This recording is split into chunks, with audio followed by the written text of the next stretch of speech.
Right now on Thornton 360, it's been a good year for Thornton Arts, Sciences, and Humanities. And Thornton Fire unveils its newest edition. Thornton 360 starts right now.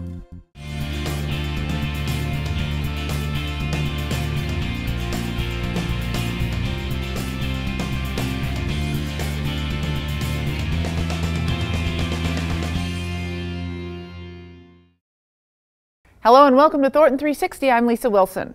We begin with the latest from City Council. Council heard the annual report from the Thornton Arts, Sciences, and Humanities Council. 2015 was a productive year for TASHCO.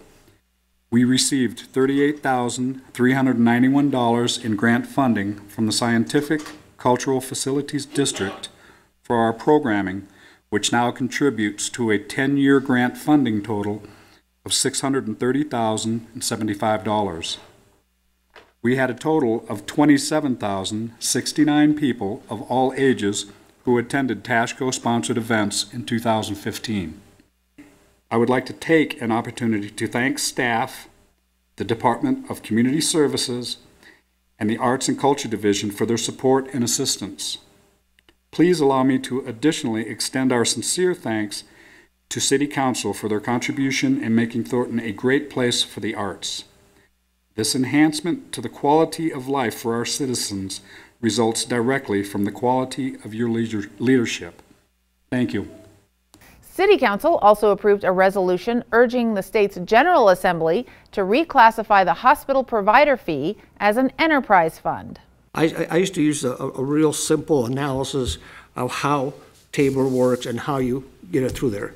Assume that in your family you have a maximum amount of $70,000 that comes in wages into your family, and you cannot increase those $70,000 from year to year unless you have the increase of inflation or you have more kids.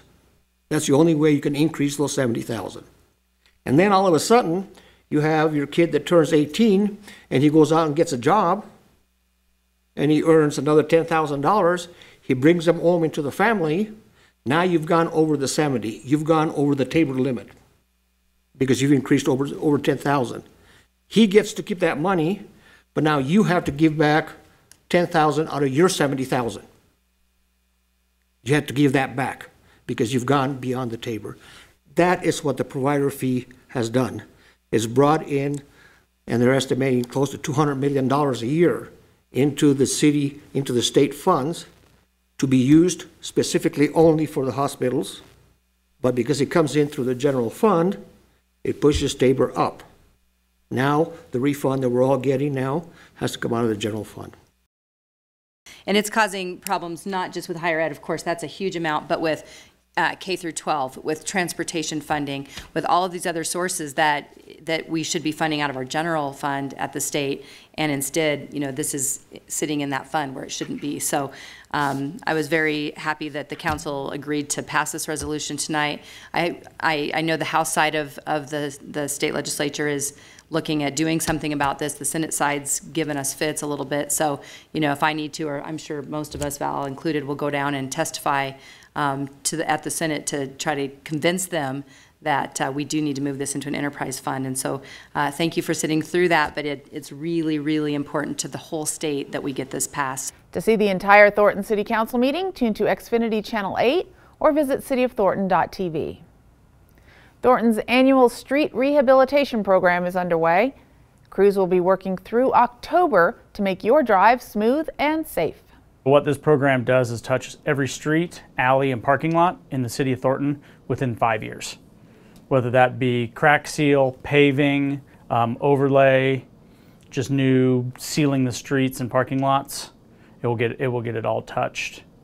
All pavement in general, whether it be airfields, roadways, and cities, are all done off a pavement condition index, and it's a rating that's taken by city engineers with 10 different distresses. We go out and do a third of the city every year, so we have updated numbers on that. So it's a 0 to 100 PCI rating, and we've decided to maintain a network of 70 PCI on that, and currently we're at a little over 72.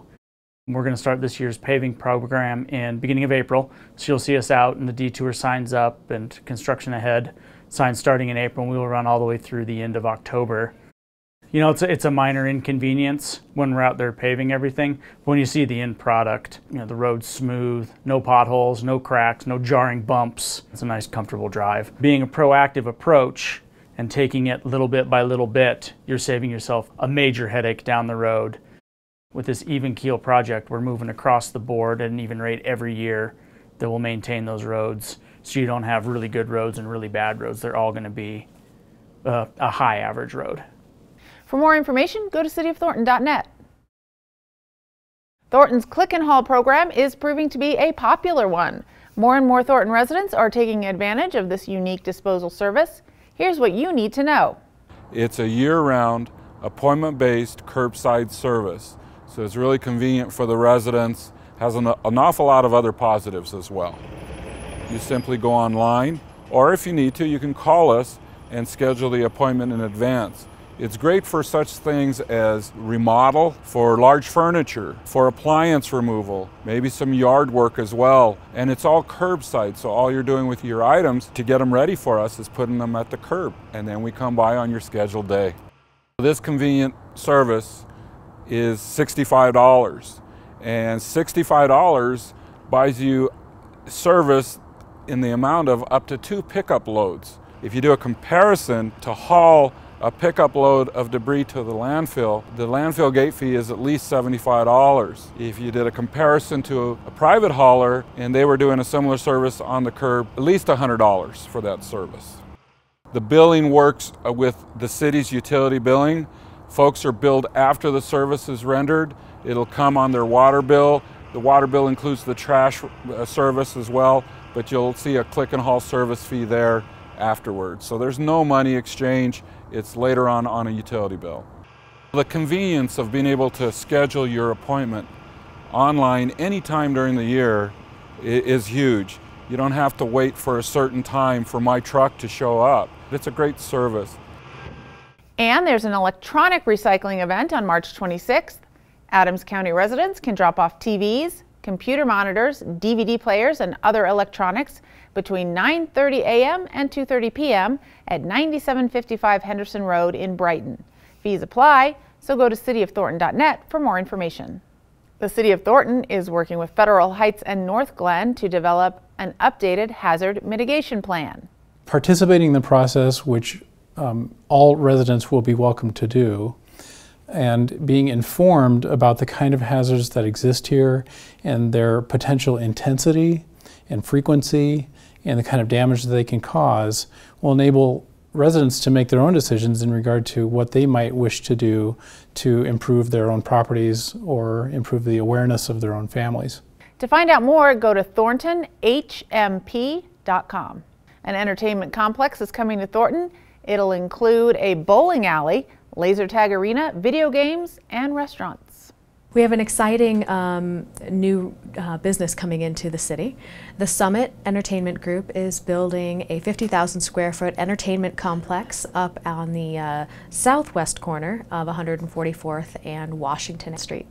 It has bowling lanes, arcade and laser tag, an adult sort of VIP lounge, restaurant, sports bar area. It's really exciting to actually be able to bring a concept over to the east side of the highway and the entertainment options and add that to the options available for all of our residents in town. They're hoping to actually break ground about March of this year. It is about a 9-month to 10-month construction process depending on the weather. So if everything goes as planned, we hope to see them open in either December of 2016 or January of 2017. It's just adding to what's really becoming a real regional draw entertainment corridor. Between Washington and I-25 now, you're going to have so many options available to you, and more of them are just coming. Within the next year or two, that whole area is going to fill in with more regional draws for the community. The Easter Egg Scramble is Saturday, March 26th. The entire event lasts only a few minutes, making it a 3-minute egg extravaganza. The reason why we call this an Easter egg scramble and not an Easter egg hunt is because the eggs are actually out in the open of the field.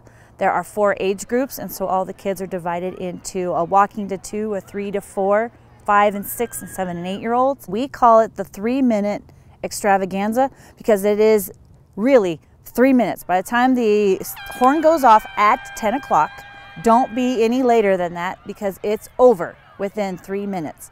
That field is cleared and it doesn't even look like we were there. It's Community Park, which is located at Thornton Parkway and York. You want to get here early. Parking is very limited, and again, if you get here after 10, you've missed the whole event and your kid gets no eggs. Other thing you don't know is we're probably one of the only cities that has a 6'8" Easter bunny, so come see it. For more information, go to cityofthornton.net. Thornton Fire Department has a new truck in its fleet. The custom-built ladder truck was recently unveiled at a traditional housing ceremony. The fire service, of course, has a rich history of traditions and customs. However, the safety of our citizens and our personnel is always the highest priority for us. Having the proper equipment is critical to ensuring the success of any emergency response. Part of the ceremony today will be the act of transferring old to new. Like many things in life, it is important to not forget the past. The water in our retiring truck has protected life and property for many years and will be now moved to our new truck as a sign of respect. Another part of the ceremony is going to be what's called the wet down. We're going to invite you, along with the crew, to wash the new truck with special attention on the wheels and tires of the new truck 74. You guys are doing great. Nice work. This dates back from the hub and spoke wooden wheel era, where washing the wheels kept them from drying out after a fire, and the horse-drawn wagon was always washed before pulling it into the fire station.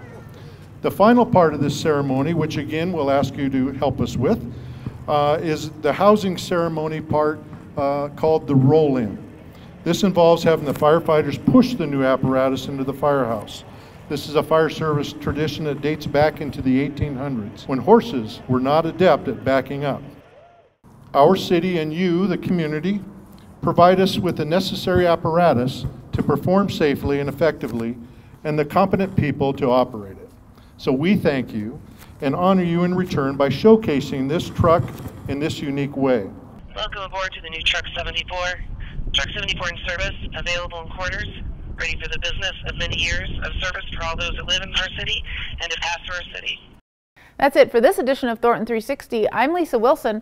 Thanks for joining us. We'll see you next time.